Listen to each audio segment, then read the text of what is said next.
네, 저희 자리 앉아서 인사를 드려보도록 하겠습니다. 개봉 날이에요, 드디어. 그죠? 정주리 감독님부터 오늘 꽉 채워주신 관객분들에게 인사 한 말씀 먼저 부탁드립니다. 안녕하세요. 늦은 시간 영화 끝까지 봐주시고 또 이렇게 얘기 나눌 수 있게 되어서 너무나 반갑고 고맙습니다. 고맙습니다. 박수 부탁드립니다. 네, 안녕하세요. 영화에서 다음 소위에서 유진 역할을 맡은 배두나입니다. 진짜 개봉 첫날이래. 오늘 개봉 첫날이죠? 개봉 첫날. 네, 개봉 첫날 와서 영화 보러 와주시고 또 저희 많이 버벅거릴지도 모르지만 얘기 들으러 와주신 여러분들 감사합니다. 안녕하세요. 저는 다음 소위에서 소위 역할을 맡은 김시은입니다. 감사합니다.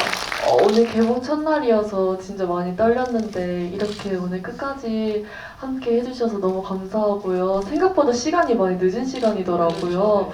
그럼에도 저 이렇게 함께 얘기할 수 있는 좋은 자리인 것 같아서 즐겁게 얘기하겠습니다. 오늘 와주셔서 너무 감사합니다.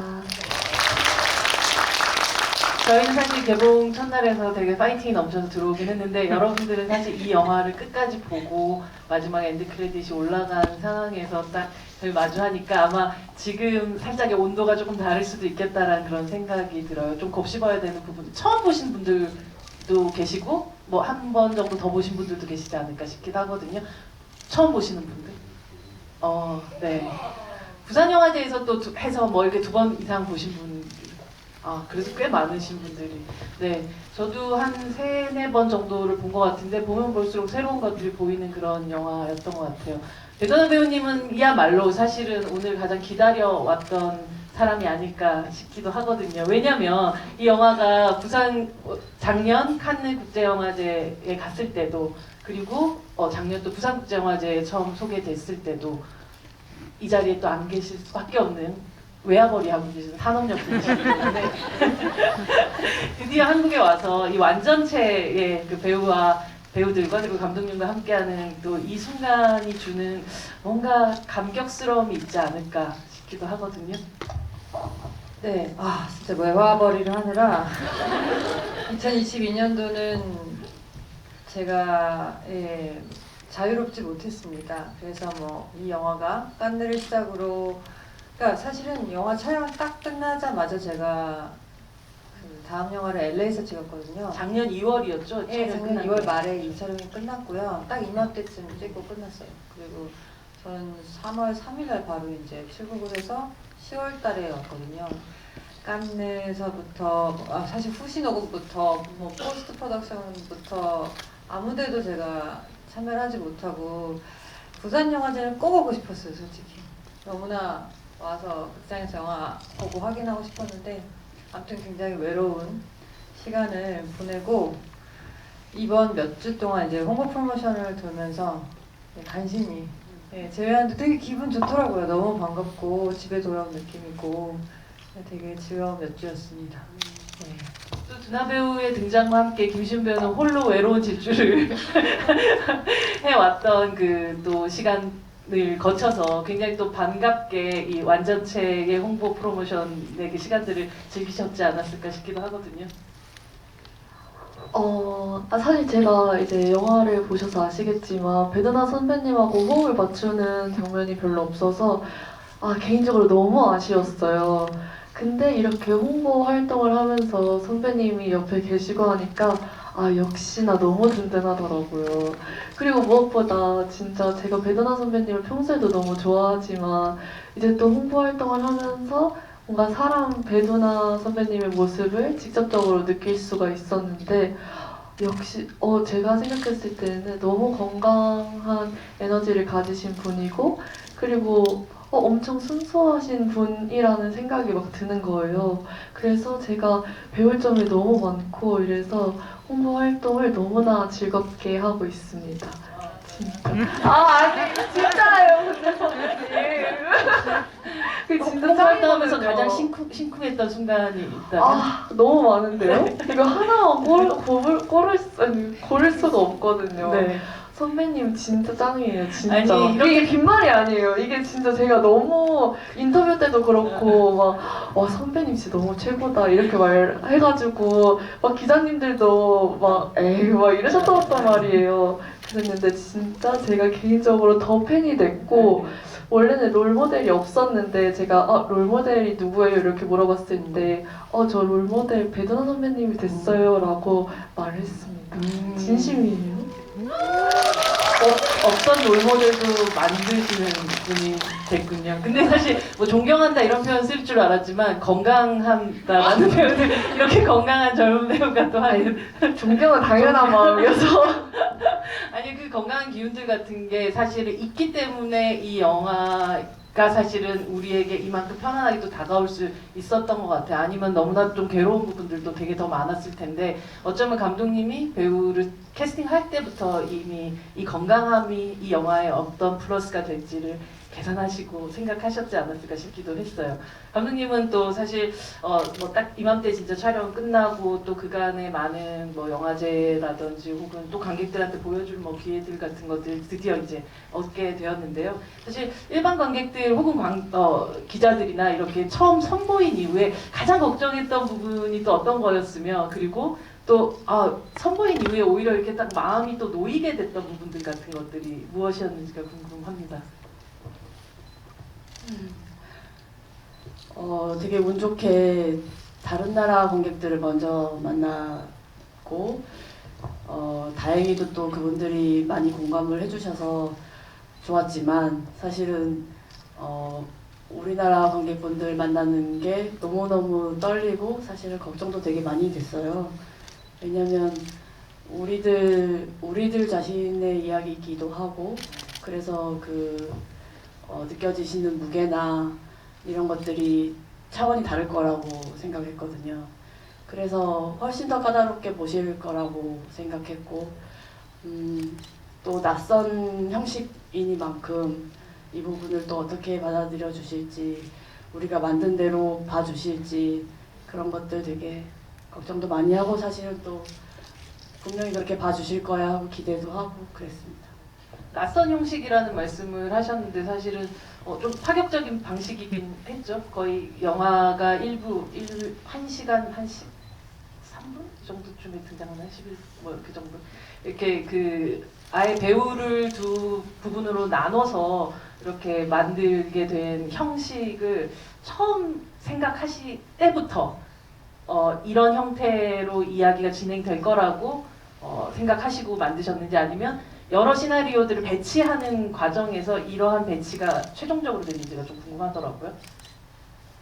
아주 처음부터 이렇게 이야기를 만들어야겠다고 생각했고요.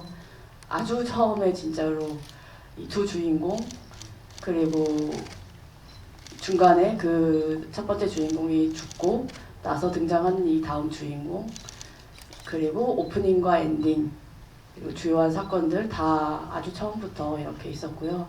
그렇게 만들어야겠다고 생각했던 이유도 단지 이 소희라는 아이 그리고 이 아이가 겪는 그 사건뿐만이 아니라 그 전에도 그리고 그 후에도 이런 일들이 계속 반복되고 있는 것에 관해서 얘기를 좀 해보고 싶었습니다. 그래서 오히려 어쩜 저는 소희에게는 조금 거리를 둔 채로 이 첫 번째 파트를 만들어야겠다고 결심을 했었고 그리고 오히려 이제 그 죽음이 있은 다음에 유진을 통해서 좀 더 관객분들과 함께 이거를 마저 바라보자 하는 심정으로 만들었어요. 말씀대로 배두나 배우의 입을 통해서 목소리를 통해서 이야기가 들려지고 있지만 이 뭔가 뒤에서 정주리 감독님이 그 말을 그냥 직설화법으로 하고 있는 듯한 느낌도 굉장히 많이 받았던 것 같아요. 감독이 그런 마음을 가졌을 때 그런 미션을 미션을 받은 배우의 그 책임감이란 건 굉장히 대단할 것 같거든요, 배두나 배우님. 말 그대로 나라는 사람의 이 어떻게 보면 좋은 의미로 아바타로 또 감독이 지금 얘기하고 싶어한 것을 아주 직설화법으로 얘기하는 모든 그 대사들을 말하자면 소화해 내가 나가는 그 과정의 부담감 같은 것들은 없으셨나요? 부담감보다는 사실은 영광이죠. 저는 그렇게 생각하고요. 그 감독이 하고 싶은 말을 내 입을 빌려서 하시겠다 하니 사실 배우로서는 되게 저는 영광이라고 생각하고 어렸을 때부터 왜 감독님의 시선을 대신 제가 이제 영화에서 그 보여주는 그런 역할들을 맡아왔었고 그런 면에서 좀 부담을 갖진 않았던 것 같아요. 오히려 그냥 캐릭터로 알아가는데 조금 더 도움은 됐던 것 같고 네.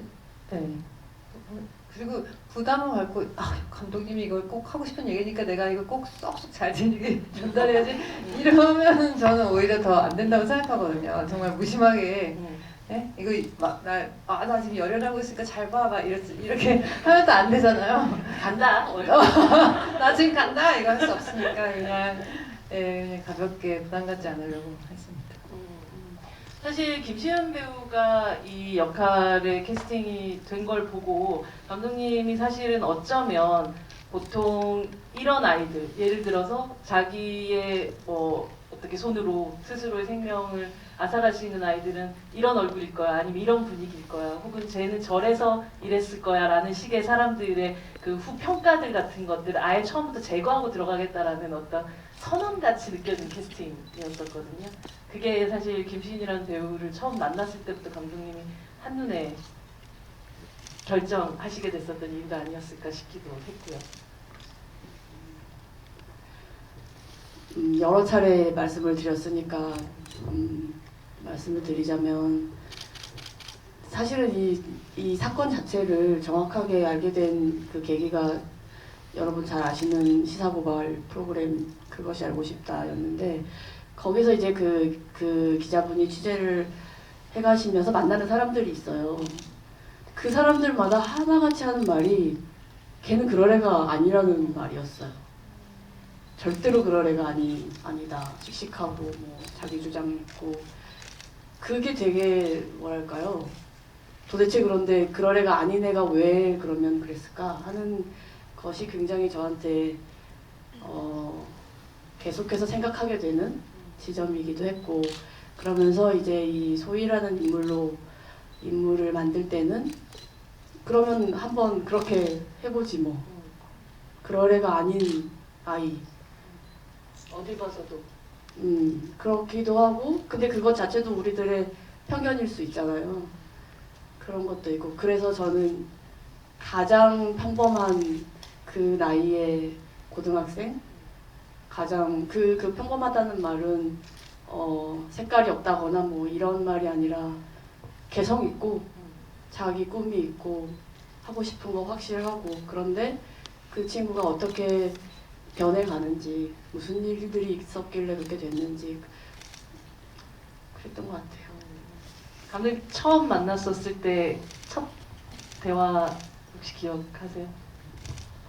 제가 시나리오를 읽고 나서 감독님을 만났을 때 저는 이 영화가 세상에 나왔으면 좋겠어요 라고 말했던 게 기억이 나요. 약간 도이아 찍을 때 배두나 배우가 감독님께 했던 똑같은 워딩 아닙니까? 거의? 근데 몰랐거든요. 아 진짜? 네. 제가 막 찾아와서 이런 말을 해야지 하고 하는 걸 아실까요? 근데 딱 그렇게 말씀을 하셨던 거예요? 네, 시나리오를 딱 처음 읽었는데 사실 부끄럽지만 이 이야기가 실화를 바탕으로 한 이야기인지 몰랐어요. 그래서 근데 저는 나도 모르는데 이 사건에 대해서 또 많은 분들이 모를 수 있겠다라는 생각이 들었었거든요. 그래서 뭔가 영화의 좋은 기능 중에 하나는 이렇게 영화로 공개가 됨으로써 한 번 더 관심을 가져주지 않을까라는 뭔가 그런 희망이 있잖아요. 그래서 저는 이 영화가 뭐 꼭 제가 아니더라도 세상에 공개되었으면 좋겠다라고 말했던 것 같아요.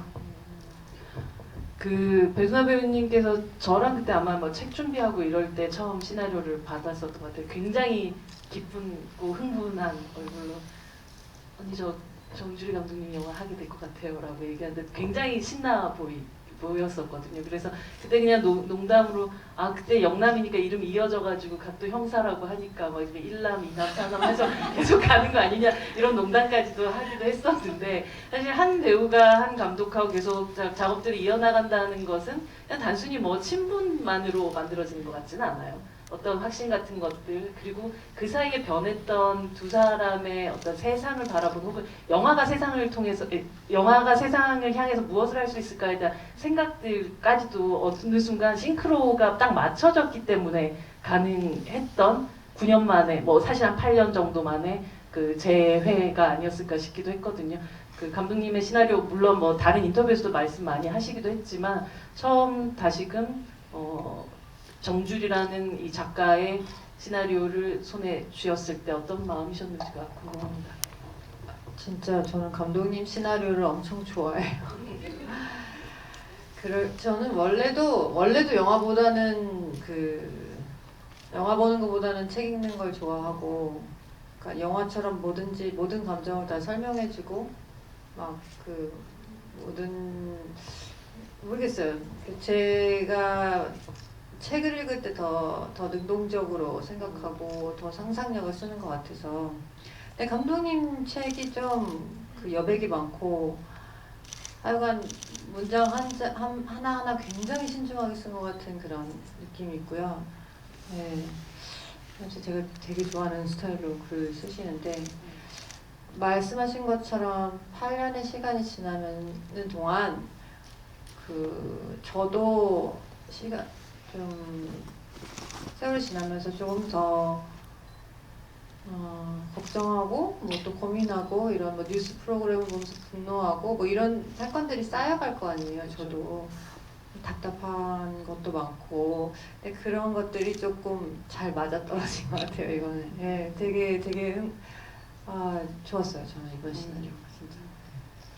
사실 뭐 도이아나 뭐 다음 소희 같은 경우는 뭐 어떤 신랄한 사회 고발이라는 점 같지만 도이 같은 경우는 같이 갈래? 라고 물어볼 수 있는 어떤 여지가 있는 친구라면 소희야 라고 해도 이제 같이 갈 수가 없어요. 그쵸? 네, 근데 어쩌면 그 개인과 개인들끼리 서로 할 수 있는 구원의 시대는 더 이상 믿지 않는 느낌. 그러니까 어쩌면 더 이상 늦기 전에 그 상위의 시스템들이 개인을 구조해야 되는 시기라는 걸 굉장히 감독님이 다급하게 경고하는 것 같은 느낌이 들기도 했었던 그런 변화였거든요. 지난 9년 동안, 8년 동안 감독님의 생각에는 어떤 변화가 있었길래 이 이야기는 이렇게 흘러가게 되었나요?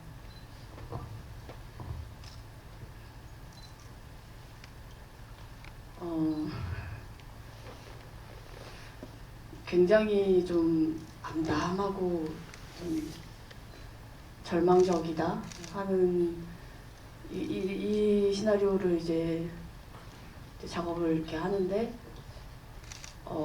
해봐야겠다고 결심을 해서 쓰고 있긴 하지만 그럴수록 뭔가 너무너무 암담하다 이랬어요. 그리고 거기에서 가장 컸던 거는 되게 거리가 멀고 나랑은 좀 상관없는 그런 일이라고 처음에 생각했었는데 갈수록 그냥 나도 이 전체 중에 하나였고 지금 충실하게 이 시스템에 복무하고 있는 사람이었구나 하는 생각이 들었습니다.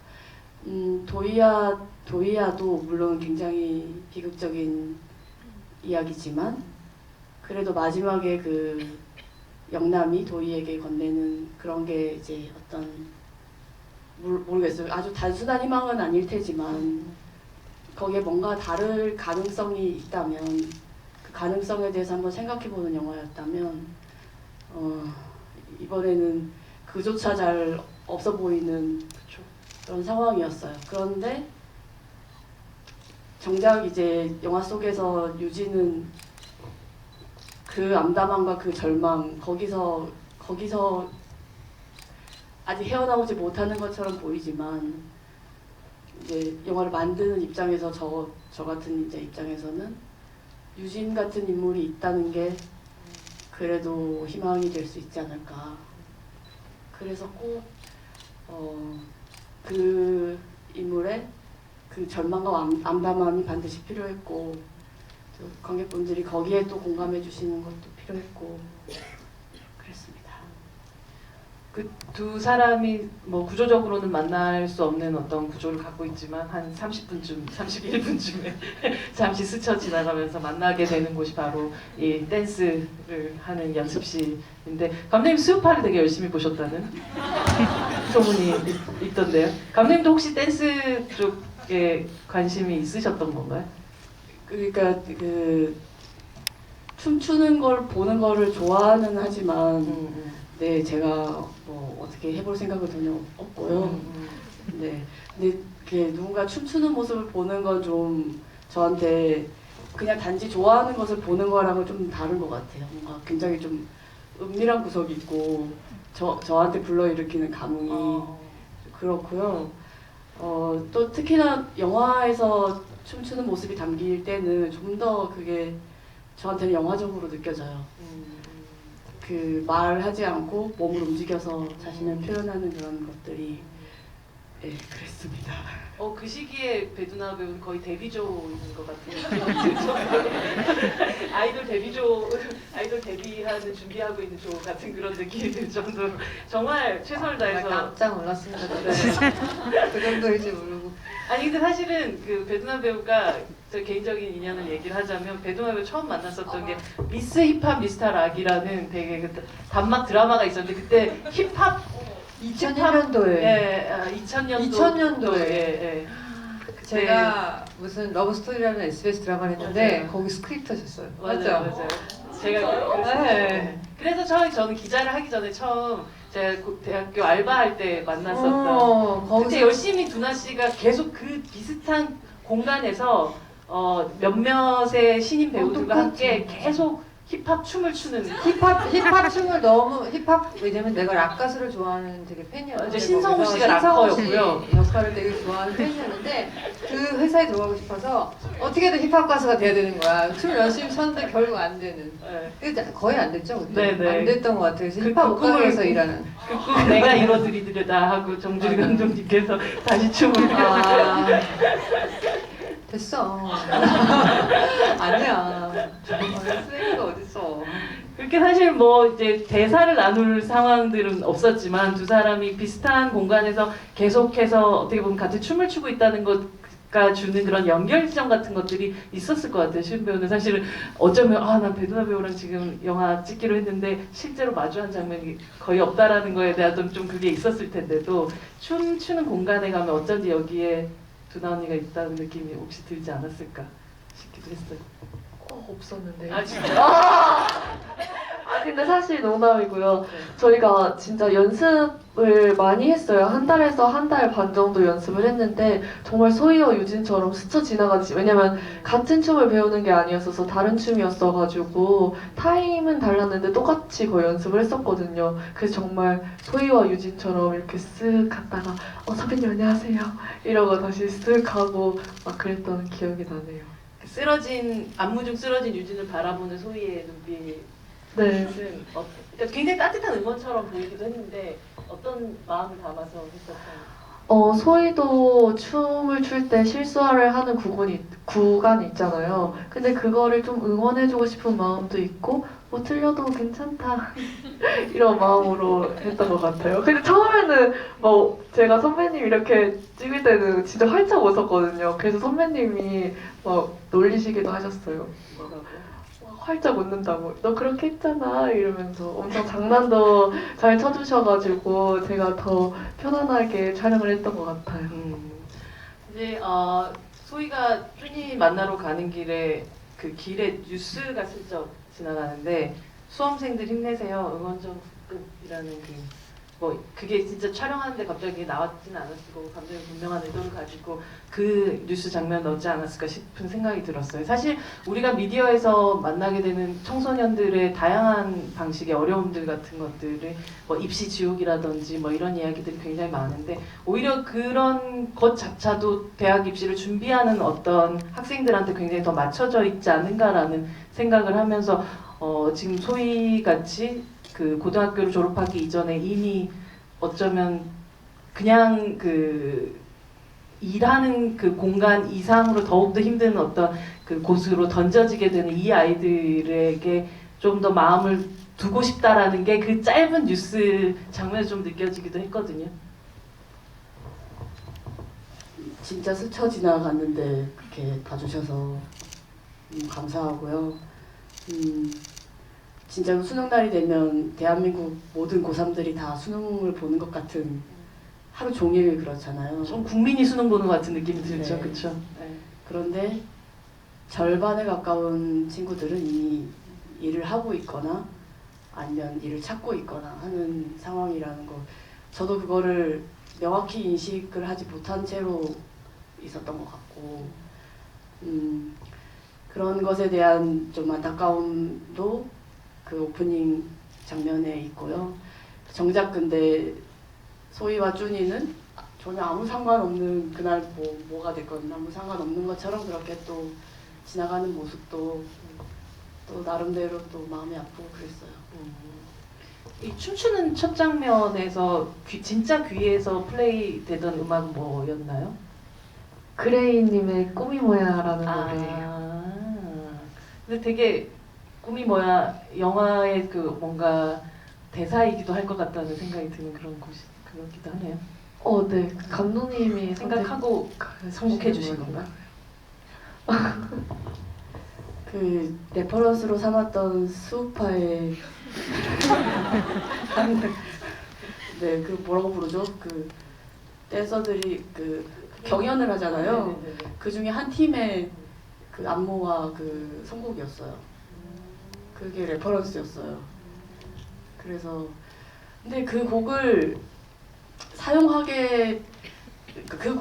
수 있을 거라고 기대를 못했는데 그래서 당연히 작곡도 새로 해야 되고 영화 속에 음악이 나온다면 작곡도 해야 되고 또 안무도 그래서 새로 짰고 그랬는데 결국에는 나중에 그 곡을 사용할 수 있게 되었어요.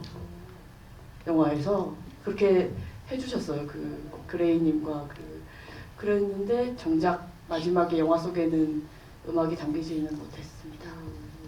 사실 이 영화는 저는 다시 보다 보니 그런 생각을 하게 되더라고요. 이 귀의 고난사에 대한 거다라는 생각.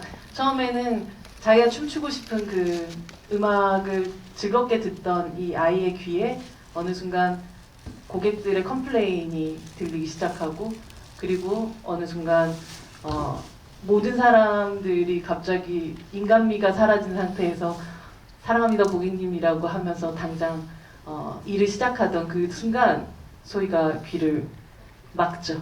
네. 그 장면을 보면서 결국은 이건 결국 그 소희라는 아이가 어디까지 참을 수 있고 어디까지 갔나를 귀의 순환사를 통해서 보여주고 있다는 생각을 했던 것 같아요. 그래서 감독님이 이제 사실 그 음악이 쓸 수 있음에도 불구하고 들려주지 않았던 건 그냥 소희의 귀에만 듣게끔 만들기 위해서였던 거겠죠? 네. 네, 맞습니다. 이런 것도 있었어요. 첫 장면에서 소희의 귀에 그 음악이 들렸겠지만 사실 우리는 그 소희의 숨소리 그리고 그 주로는 이제 숨소리 그리고 그 몸을 부딪혀서 내는 소리들 이런 것들이 우리들에게는 들리는 걸로 시작을 하고 마지막 장면에서는 그 소리가 전혀 들리지 않는 채로 그 영상만 남겨 있는 그 상황에서 유일하게 들리는 소리라곤 유진의 숨소리가 함께 하고 있거든요.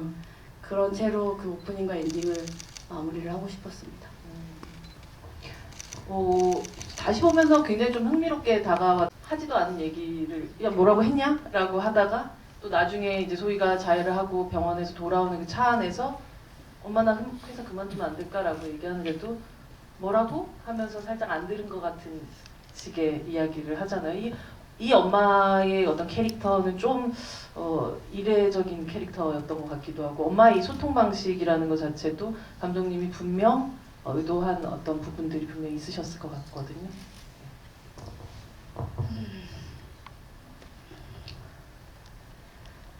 우선은 너무 지금 본인의 삶에 지쳐 있고 그냥 봤을 때는 뭐 그렇게 탁 티가 나지 않을 수도 있지만 실제로는 굉장히 여유가 없고 그런 분들일 것 같다고 생각했어요. 이 소희의 엄마 아빠의 처지가.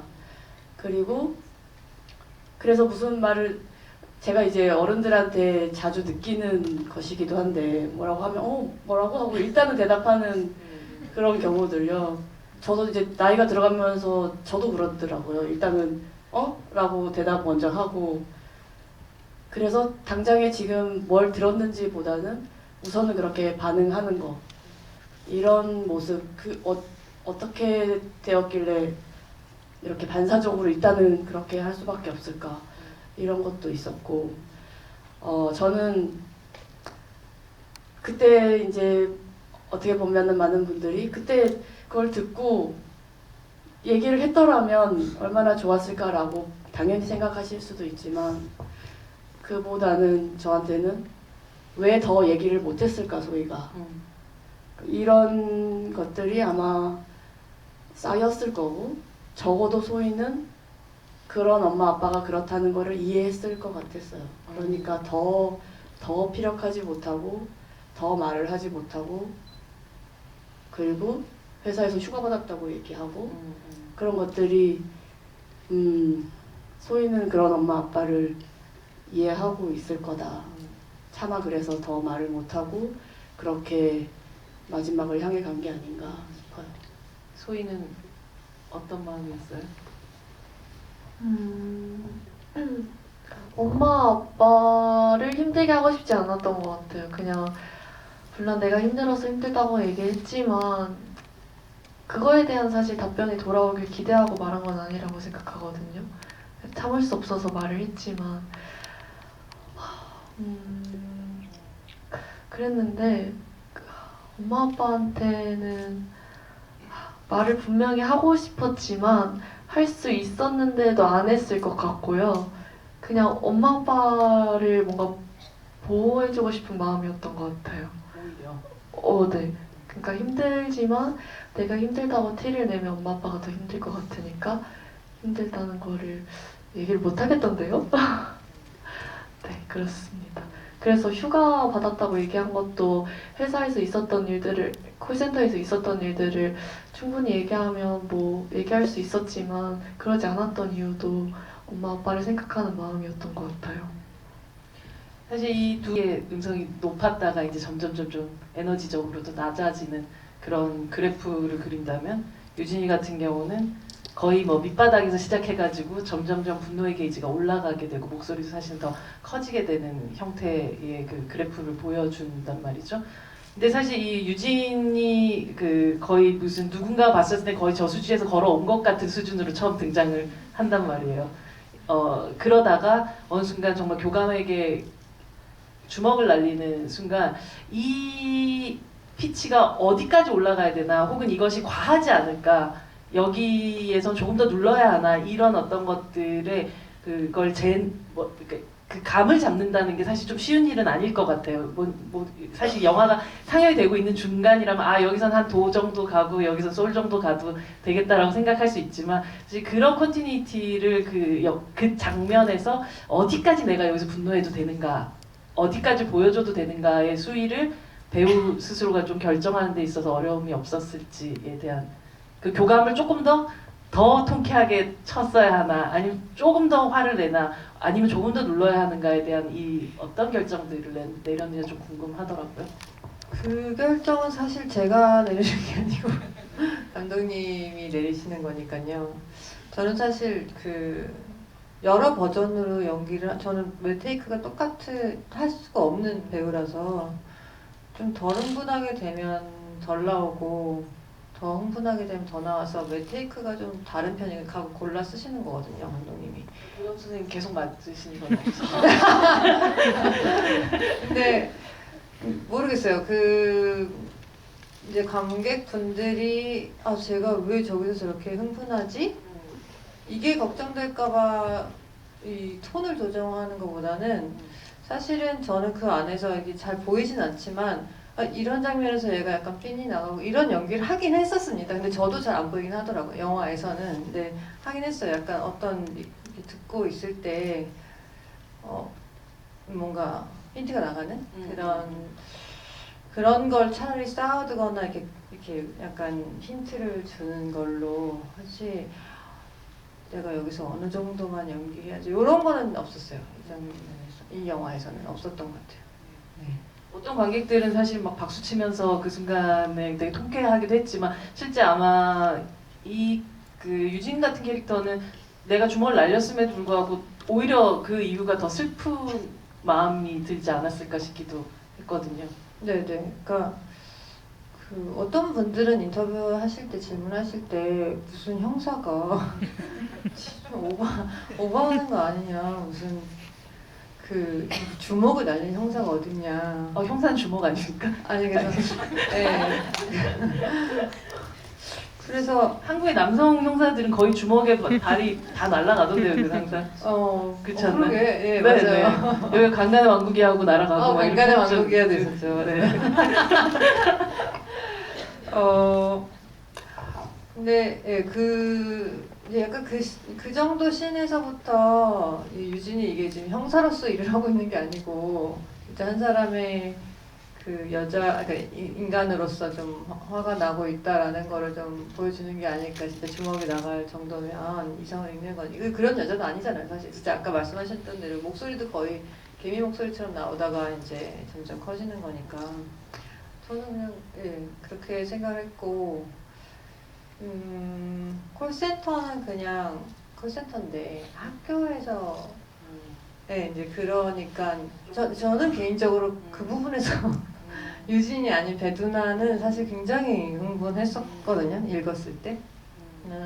내가 너무 나이브한 걸 수도 있는데 학교는 학생을 보호해야 된다. 약간 그게 맞는 말이죠, 사실. 예, 학교는 적어도 학생의 말을 들어줘야 된다라고 생각하는 사람이라 그 지점에서 주먹이 나간 건 상당히 저는 적합하다고 사실 봅니다. 네.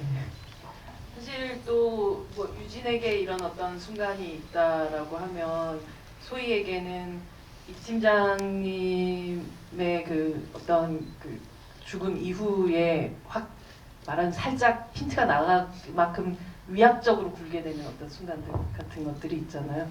이때 연기가 굉장히 좀 어려웠을 것 같다는 생각이 들었어요. 그래서 뭐 세대별로 굉장히 다른 어떤 대처법 같은 것들을 너스레를 떨면서 동료들한테 얘기를 하는 그런 순간들 같은 경우 우리가 그 전에 봤었던 소희의 얼굴하고는 굉장히 다른 느낌. 혹은 아이가 죽어서 해지를 하려는 그 고객에게 고객님 아무도 이렇게 안 해요라고 얘기하는 그 너무 기계적인 그 대처 같은 것들을 연기할 때의 그 마음은 어땠었을까? 우선 동료분들하고 연기를 할 때는 마음이 좋지 않았는데 그럼에도 잘 해봐야지 라는 마음이 더 컸던 것 같아요. 근데 그러니까 제 자신을 속이고 있었던 것 같아요. 나 힘든데 그래도 나 이렇게 해서 1등 할 거야. 인센티브 준다고 했으니까 그래 일 열심히 해보자 이런 마음에 너도 그렇게 해봐 막 이런 식으로 했던 것 같은데 그게 저를 보호하는 방법은 아니었던 것 같아요. 소희가 소희 자신을 보호하는 방법은 아니었던 것 같아요. 뭐 그런 것도 있었고 또 아이의 죽음을 얘기했을 때 소희도 아차 싶었어요. 아차 싶었던 것 같아요. 근데 친구한테도 연락이 오고 하니까 잠시 또 정신이 이렇게 다시 회로가 여기에 또 신경이 쓰이게 된 거죠. 그러고 나서 이제 또 기계적으로 말을 하게 된 거잖아요. 하게 된 거거든요. 그러니까 너무 그 전화를 끊고 나서 그 상황이 계속해서 축적이 되고 그 이후의 상황까지 어쨌든 그 사건만 있었던 건 아닐 거니까 계속 쌓이고 쌓였던 것 같아요. 스스로가 스스로에 네. 대한 경멸심 네, 같은 것이 네. 생기는 순간들 같은 것들. 네, 그게 더 심해지는 사건의 계기들이 좀 많았던 것 같아요. 나중에 이제 누가 오기로 했어라고 하고 태준이 오빠의 그 마지막 받았던 전화 같은 게 지지직 그냥 소리가 나잖아요. 근데 네. 그건 특별히 어떤 상황들이 있나요, 감독님? 저는 그냥 뭐 너무 바빠갖고 그때 못 받았어라고 그냥 얘기는 하잖아요. 나중에 이제 형사가 왔었을 때는. 네. 그게 이제 급하게 문자를 보낸 다음에 그 호주머니에 핸드폰을 넣어놓고 빨리 택배하러 가야 되는 상황에서 그게 왜 가끔 가다가 이렇게 호주머니 속에서 이렇게 되는 수가 있잖아요. 호주머니가 전화를 거는 순간도 있고, 뭐 그렇죠. 네. 네. 전화를 받는 순간도 있고. 네, 그래서 그 스치는 소리, 막 뛰어가는 소리 그런 것들만 남아 있는 상태였어요. 그러니까 순간순간 굉장히 그 소희가 보냈었던 어떤 게 가장 마지막 구조 신호였을까를 그때 그랬더라면 혹은 이 팀장님의 와이프 부인에게 가서 그때 그랬더라면이라고 묻는 어떤 것들이 되게 부질없지만 계속 그 질문들을 하게 됐었던 것 같아요. 왜냐하면 그만큼 소희의 죽음이라는 걸 되돌릴 수 없는 그 상황이라는 게 너무 안타깝기 때문이었겠죠. 그 쭈니가 뭐 처음에 막 첫눈이래 뭐 이렇게 얘기했던 순간, 지하 연습실을 소희가 나올 때 또 내리는 눈을 바라보던 순간, 그리고 눈 쌓인 아침에 발견했던 이 팀장님의 시신, 그리고 소희가 마지막에 저수지 앞에 섰을 때 또 눈이 내리고, 이 눈이라는 게 우린 굉장히 좋아하는 것이기도 하고 어떨 땐 굉장히 낭만적으로 쓰여지는 이 날씨의 그 변화인데, 감독님이 눈을 특별히 이 영화 속에서 이렇게 계속 등장시켰던 이유가 있으신가요? 네, 말씀하신 대로 눈은 이제 그런 걸로 자주 우리가 익히 알고 있는 거니까요. 되게 포근하고 아름답고 뭔가 우리를 추운 겨울에 내리지만 감싸주는 것 같고, 그런데 그 눈이 녹을 때 되게 눈이 녹을 때 모습은 그냥 비가 내릴 때랑은 완전히 다르잖아요. 눈이 녹을 때는 너무나 더럽고 지저분한 것들이 드러나고 뭔가 그 아래에 있었던 그런 실체들이 다 드러나고 하는 것 같아요. 그런 것처럼 영화에서도 그런 걸 담고 싶었어요. 마치 그래서 눈이 오면 아주 잠깐 위로를 받는 것처럼 느껴지지만 그 다음에는 반드시 비극적인 일이 벌어지는 그런 대목들로 좀 사용했습니다. 두 사람이 같은 공간에서 다른 시간에서 같은 시선과 같은 행동을 하게 되는 그 장면이 바로 슈퍼마켓에서 앉아있어 카스 2병을 시키고 발끝으로 떨어지는 해를 바라보는 그 장면이었어요. 그리고 카메라를 두 사람이 각각 다른 시간에 또 바라보는데, 그때 소희가 봤던 건 무엇이었을까, 유진이 봤던 건 무엇이었을까 궁금하더라고요. 마치 관객들을 보라는 듯이 쳐다보긴 하잖아요. 그 장면에서 어쩌면 소희가 마지막으로 본 어떤 것들이었을 것 같거든요. 네. 그때 되게 많은 감정이 들었던 것 같은데요. 딱 그 빛을 봤을 때 이게 나의 구원일 수 있겠나? 라는 생각도 들었거든요. 그 마지막 근데 선택이? 아니요. 그 빛이 그 빛이 나를 따뜻하게 감싸주는 게 아닐까라는 생각은 들었는데 근데 결국엔 그것도 뭔가 엄청 따뜻하게 위로가 되진 않았었거든요. 그랬는데 그래도 뭔가 되게 끌림이 있었던 것 같아요. 그 빛을 한번 따라가 보자라는 생각도 함께 동시에 들었던 것 같기도 하고요. 그렇습니다. 근데 저한텐 엄청 따뜻한 위로가 되진 않았던 것 같아요. 근데 너무 소희처럼 너무 소희네요. 아니 너무 소희라서 소희죠 뭐. 유진이는 그 순간 뭘 보고 있었을까요? 아니 뭘 보여주고 싶었을까요? 그러게요. 저는 그거는 사실 관객분들이 개개인이 다 알아서 해석하시는 게 다를 것 같아서 그런 부분은 제가 뭘 생각했었는지를 얘기하는 거는 되게 조심스러워요, 사실. 그래서 제가 오히려 듣고 싶어요. 어떻게 보셨는지, 그게 어떻게 해석이 되는지. 왜냐면 다들 본인의 경험에 따라서 달라지는 거잖아요, 그런 부분이. 그래서 나는 감독님이 그런 걸 쓰신 것 같고, 이렇게 둘이 겹쳐지는. 근데 저도 사실은 그때 당시에 굉장히 좀 암담한 그 누구냐, 유진 역할이 굉장히 그 암담하고 참 막막하고 진짜 세상 살기 싫은 진짜 너무 모멸감이나 아니면 비참함 이런 것들이, 그리고 심지어 안쓰러움까지, 이제 소희에 대한 여러 가지로다가 되게 힘든 그랬던 감정만 기억이 나요. 그 다음에는 네. 제가 너무 소희의 마음을 더 말한 것 같아서 비밀로 해주세요. 비밀 여러분들만 들었던 걸로 해요, 소희의 마음을. 예. 이 팀장님 장례식에 소희가 아직 소희한테는 검은색 정장 같은 게 없기 때문에 교복 입고 간 거겠죠? 그쵸? 검은색 정장도 없는 아이가 소희를 먼저 입게 되는 순간이라니까 너무 슬픈 장면이었어요, 저한테 그 옷이. 근데 이 팀장님의 장례식의 풍경과 달리 소희의 장례식에는 학교 사람들, 회사 사람들, 그리고 동료 사람들이 와 있는 게 되게 당연한 것 같지만 살짝 저는 이게 약간 판타지 같다는 생각도 좀 들었었거든요. 이건 감독님 어떤 바람이 담긴 종객들의 리스트가 아니었을까 싶기도 했습니다. 유진이라는 인물이 있었잖아요. 그래서 가능한 장면이었고, 만약에 유진 같은 사람이 없이 그냥 단순 자살로 처리가 됐으면 팀장님 같은 똑같았겠죠. 똑같은. 네, 그랬던 거고, 저로서는 그 당사자들을 다 볼 필요가 있었어요. 그 장면에서. 심지어는 입이 퍼렇게 멍든 교감 선생님 여기 이렇게 멍든 상태로 계시더라고요. 네. 사실 저는 그 이보람 팀장님도 계셔가지고 저는 좀 네, 다 있습니다. 놀랐었습니다. 네. 유진이 있었기 때문에 가능한. 그러니까 여러분들이 아마 다음 소위를 보시고 또 이 이야기들을 계속 나누게 된다면 교육감님도 교육청에서도 노동부에서도 그 자리에 함께 있게 되는 날이 올 거고, 더 이상 다음 소위는 나타나지 않는 그런 세상이 될 수 있을 거라고, 뭐 바뀌어 나갈 수 있을 거라고, 조금은. 아까 유진의 한 발짝이 조금의 변화를 만들었듯이 이 영화가 그렇게 되지 않을까 싶은 바람을 가지고 있습니다.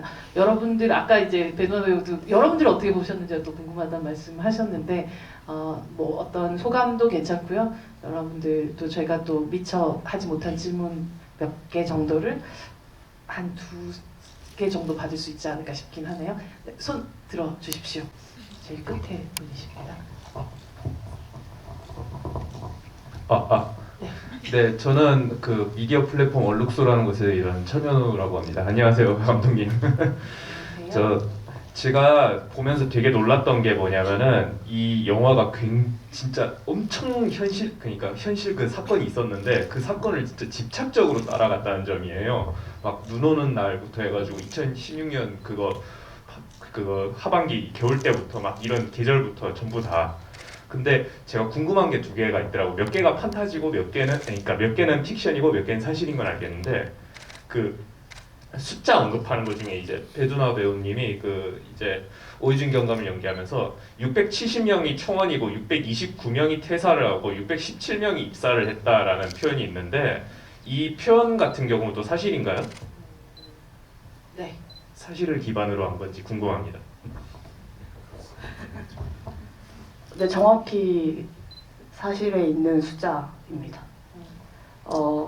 영화 만들면서 시나리오 작업하면서 처음에는 이제 그것이 알고 싶다라는 프로그램으로 이렇게 촉발이 됐다면, 그 사건을 꾸준히 계속 취재하고 보도하신 그 기자분이 쓰신 책이 있어요.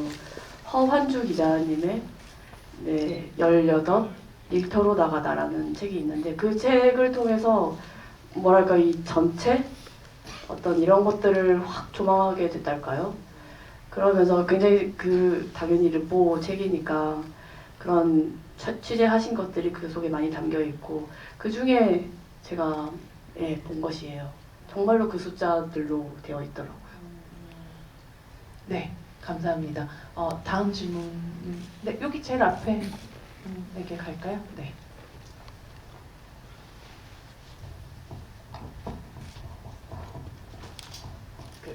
제목에서부터 보는 그 다음 소리는 없어야 된다는 마음으로 만들어주신 영화잖아요. 그래서 영화를 보면서 정말 중요한 말, 진짜 해야 될 말들은 아무도 안 하고 있는 와중에 그나마 유진이 해주어서 그런 저희 위로라고 해야 될지 모르겠지만 그런 것도 받았는데 태준이 다음 소희가 될 수도 있었다는 느낌을 받았는데 유진이 그렇게 밥을 먹으면서 그 말을 해줘서 그 부분이 우리에게 감독님이 내려주는 앞으로 나아갈게 이런 진심 어린 말 한마디나 이런 정말 괜찮냐고 물어볼 수 있는 그런 마음 그런 걸 말씀해 주신 것 같아서 영화 보면서 참 감사하다는 마음 들었고요. 그리고 배두나 배우님께서 이렇게 사인을 2번 하는 장면이 있잖아요. 근데 그 글씨를 쓰는 그것도 첫 번째 영화 때 마지막이 다르다는 느낌을 많이 받았거든요. 그래서 이게 제가 그렇게 본 게 맞는지 뭐 감독님께서 따로 이렇게 말씀을 해주신 건지 궁금합니다. 네.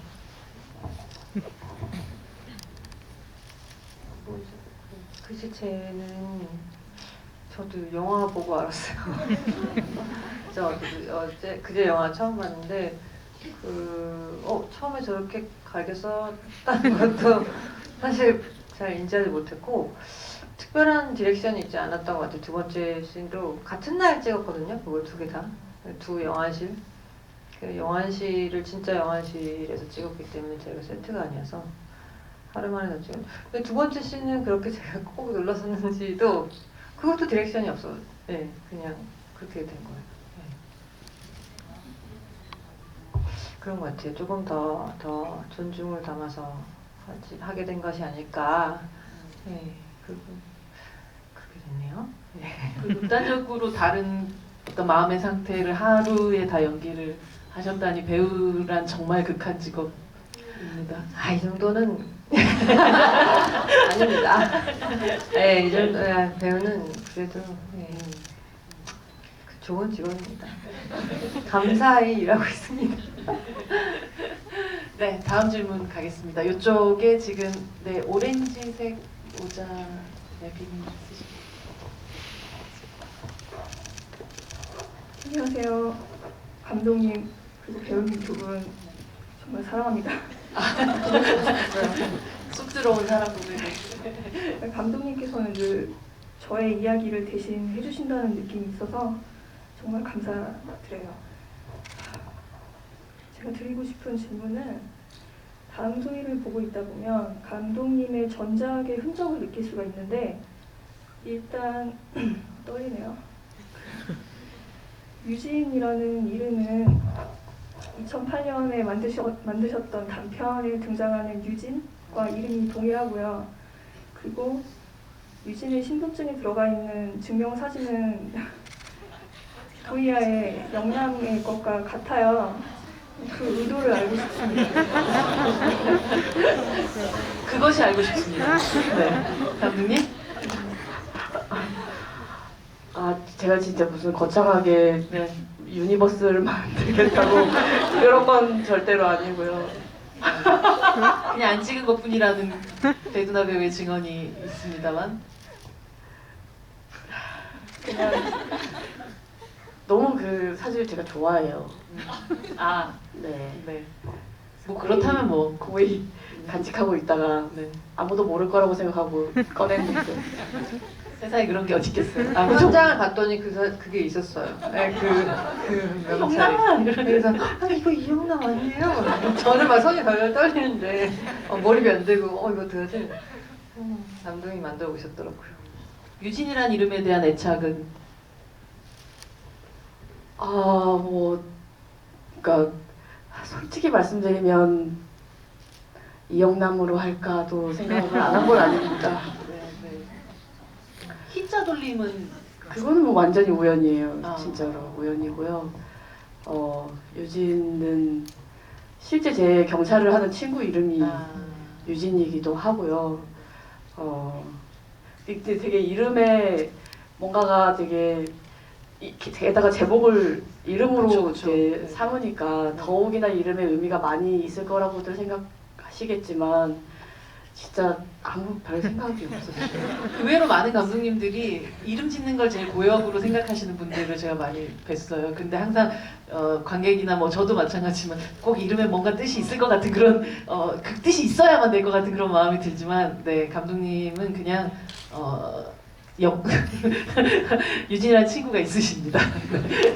마지막으로 한 분 정도 더 질문 받을 수 있을 것 같은데 이 가운데로 가겠습니다. 네 분홍색 네.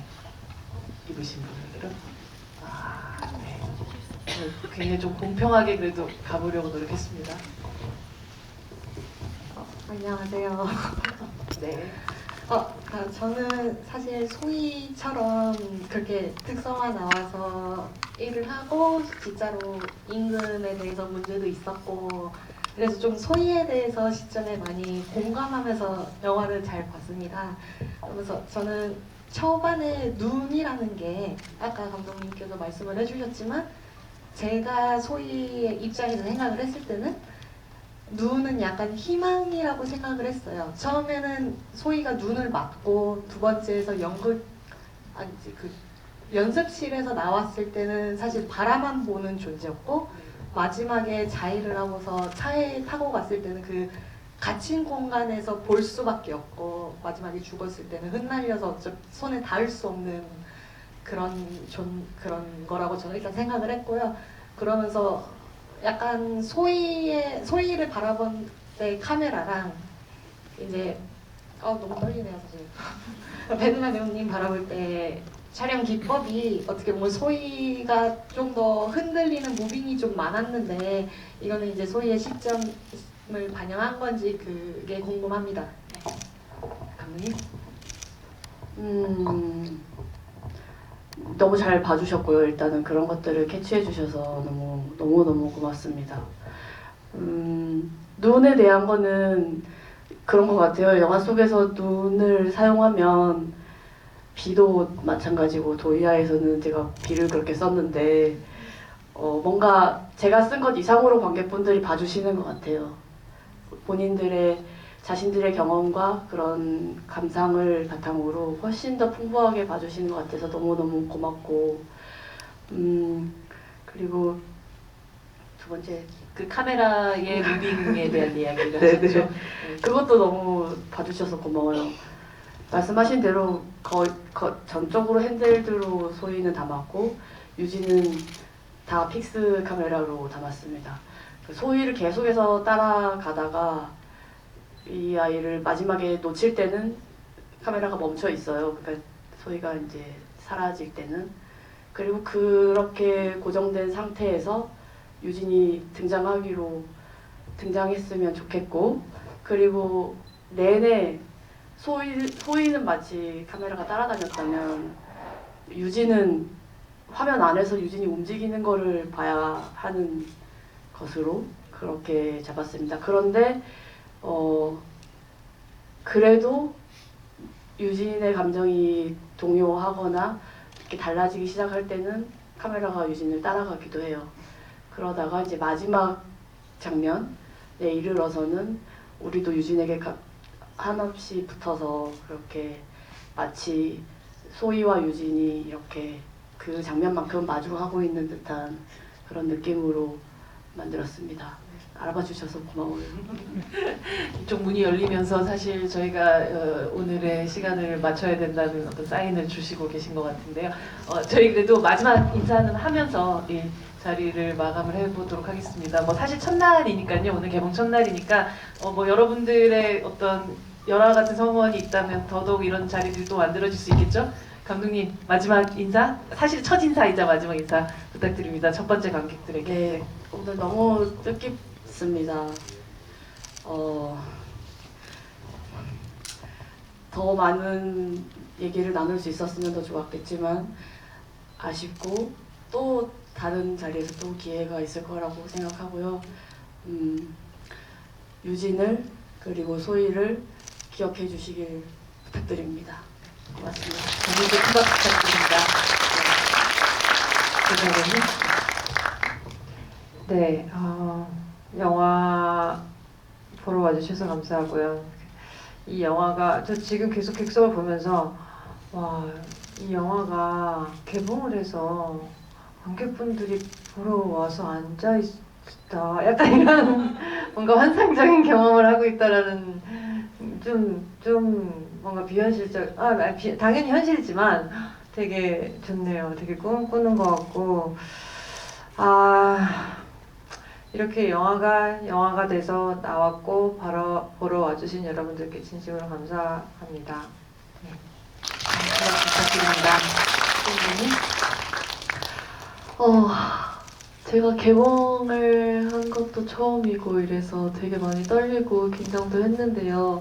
그래도 다들 이렇게 눈을 하나하나씩 맞춰보는데 막 제가 볼 때마다 웃어주시고 막 그래가지고 너무 좋은 기억을 안고 갈 것 같아요. 그리고 저희 영화에 대해서 많은 관심 가져주셔서 너무 감사하고 그리고 오늘 또 좋은 질문들을 너무 많이 들은 것 같아서 제 답변이 제대로 된 건지 좀 소인 잘하더라고요. 좀 그렇긴 한데 아까 제가 비밀로 해달라고 한 건 진짜 비밀로 해주셔야 돼요. 오늘 이렇게 다음 소위 늦은 시간인데도 끝까지 함께 해주셔서 너무 감사합니다. 또 좋은 기회가 있으면 또 뵀으면 좋겠습니다. 감사합니다. 네, 오늘 늦은 시간까지 함께 해주신 관객 여러분 너무 감사드립니다. 안전하게 댁으로 돌아가시기 바랍니다. 네, 좋은 밤 되세요. 감사합니다.